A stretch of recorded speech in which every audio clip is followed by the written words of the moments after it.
Yeah. Raising the Tobagos, we growing like fresh tomatoes. Them boys on fire, too fuego, we pass it round hot potato. Everything is nuevo, I'm with my sweetie like Quavo. Need my cheese, need that queso, need my bread, need that bankroll. Wake up, yes Lord, I'm thankful, another day on my schedule. Steady blocking the devil, I tell a hater, God bless you. Cherish moments that special. Hello. There's no screen, so I don't know if you're in it. Well, it looks like you're in it. Alright, welcome back to Build It TV, guys. My name is Rob, and today we are cracking on with the 1ASX build. We have special celebrity guest, Mikey Dove, in with us today. Hey guys. And he's going to be doing all the aluminium welding. So, first thing we're starting with is the intake pipe. Basically, because we've got the power steering pump in there now, this actually sits too long and interferes with it.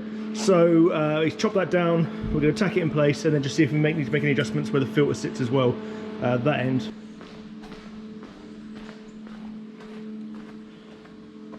Basically, the pump sits right here. The pipe was coming out at this angle and it was just hitting on this side here, so we just need to shorten that down that way. Also in this video, we're going to be doing intercooler pipes, the supports for the bottom of the radiator, the sharp 90 that comes off the turbo, and a few other bits as well. Got this care package that's just come in from the guys at JDM Garage, which has got the power steering pump adjuster, because somehow I'd lost 2 of those from the 2 RBs that I've got here, so I'm just fitting that on at the minute. We've got a clutch slave cylinder and push rods there, because it's always nice to put a fresh one of those on, and we've got some of their super cool Superformer 90-degree swivel breathers. So that literally just fits in, actually sits flush down, sits there. It gives us a nice low clearance, because the big swivel ones that we had would interfere with anything on the top here, and then they will run that to a catch can. This sits over here, but we'll do that at a later date.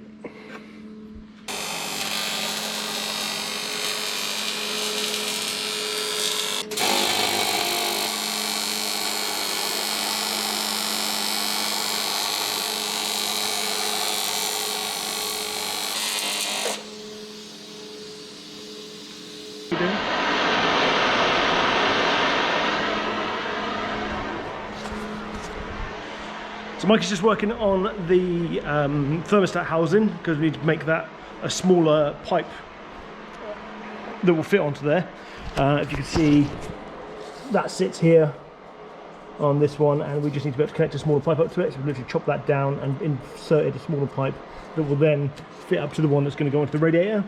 While he's doing that, I'm going to start taking the turbo off so we can fit our sharp 90. So what I'm going to do, pop that tape off, mark up a couple of reference points of where we want it to sit, just basically 90 degrees off of here, and then we'll take the front housing off. And how you live, how you speak, how you walk, how you blink, how you talk, how you teach, how you reach, let it sing. What's your purpose? What's your passion? Did it pay? What's your plan? Is it play? On a plane? How'd you play? I'm just playing. What's your purpose? What's your passion? Did it pay? What's your play? Is it play? On a plane? How'd you play? Alright, so we're getting there. We've got our 90 degree that is welded onto the turbo housing. So that's going to sit sort of like that coming out. And that's all welded on there. We've got the feet welded on to the radiator, and I've tried that in there and that sits nicely. I'll show you that in a mo. And we've also got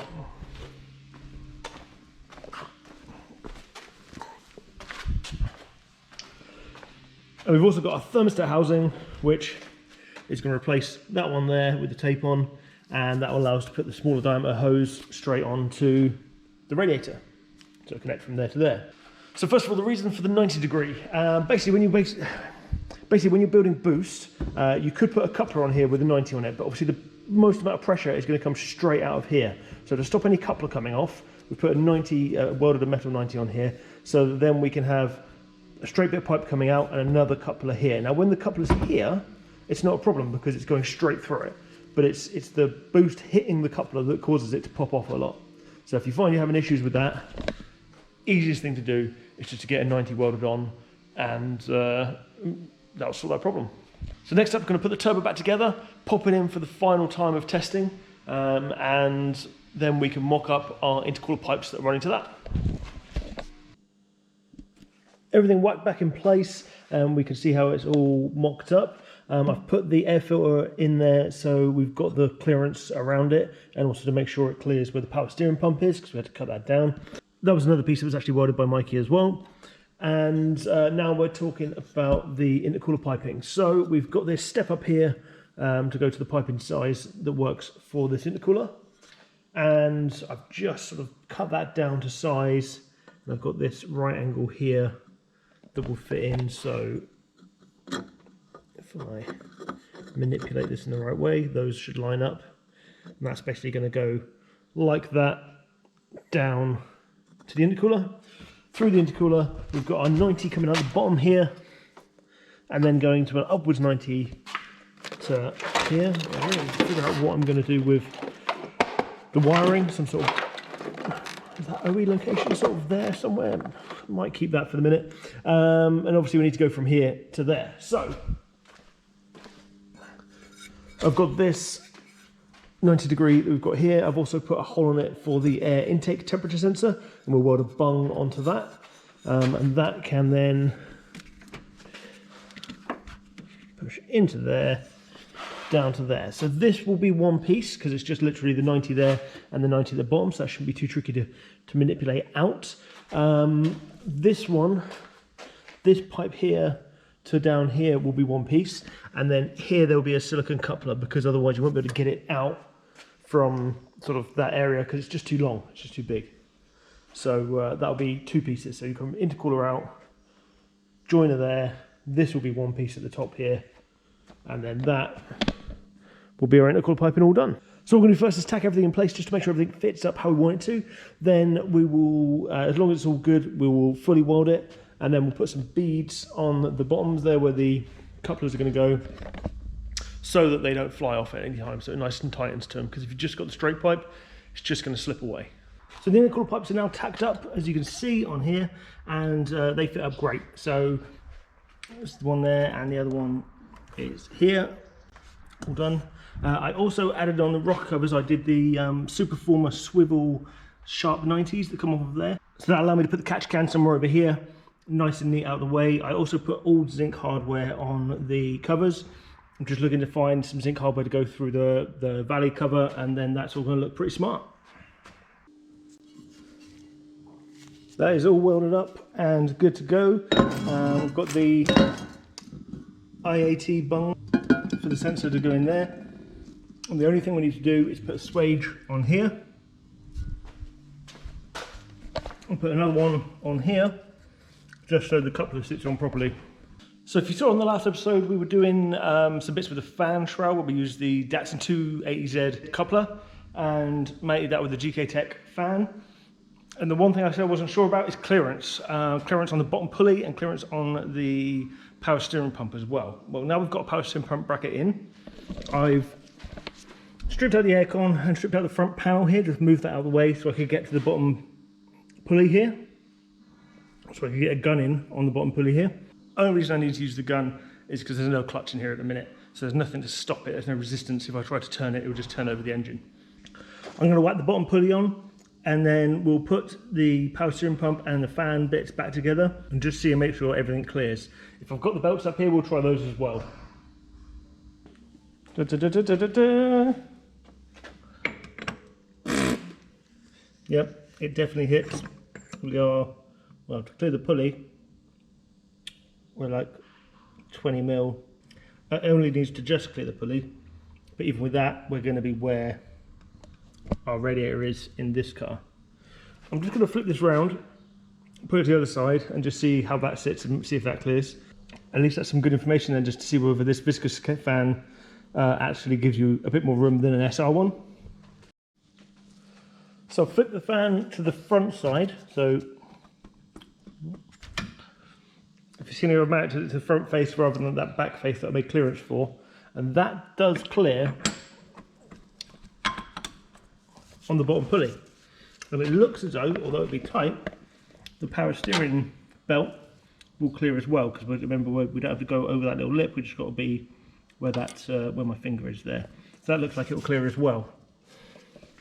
The issue we have is obviously the radiator won't fit. Okay, so I'm not gonna lie, that is a disappointing news. I really wanted that to fit because I wanted to have a solution for running a full radiator and a fan shroud and a viscous fan. Apologies guys, I've got an ulcer in my mouth. That really leaves us with two options. One is to move the engine back further. We have got an 1.5 inches or so behind here. We're sat on the R33 subframe, but I really wanted that room for the coolant lines to come through. And also, if we go back any further, we're gonna have to start modifying or hammering in the firewall because the bell housing would hit. The other option is to cut out and notch the front panel, which is what a lot of people do. But that means we're definitely gonna have to lose AC, if not just for now, maybe permanently, but I'm not sure. Because we need to bring the radiator forwards, and that's where that will sit. The other option, I suppose, is going for something like a tucked radiator, like Chase Bays do, which I might have a look at. I'll have a little look on the internet tonight and see. But let me know what you would do. Let me know your comments and what you think you would do to get around this. You know, ideally a thinner radiator, but no one really makes one. So maybe get one made. Then you're losing coolant capacity. And is it going to be as efficient as you want for a 6-cylinder in place where a 4-cylinder used to be? I don't know guys, I'm at a loss. I'm going to think about this for a couple of days, maybe crack on with something else, maybe start putting the SR together for the other 180 that's over there. And I will see you in a week or so. Catch you later. So I've literally just driven home from that last clip, and it's like the world new because it sent something to cheer me up, and that is this box here, which contains all the yellow zinc coated parts for my Datsun carburetors. So that'll give me something to do to take my mind off of that radiator issue while we try and find a fix for that. So I'll be in the garage. I be my Joby, feel like Obi-Wan Kenobi, cause I'm a star and they can't hold me like I'm Kobe in the fourth. Yeah, nothing is ever forced. We headed straight to the source. No middleman, little man, let me show you if you was lost. To couple college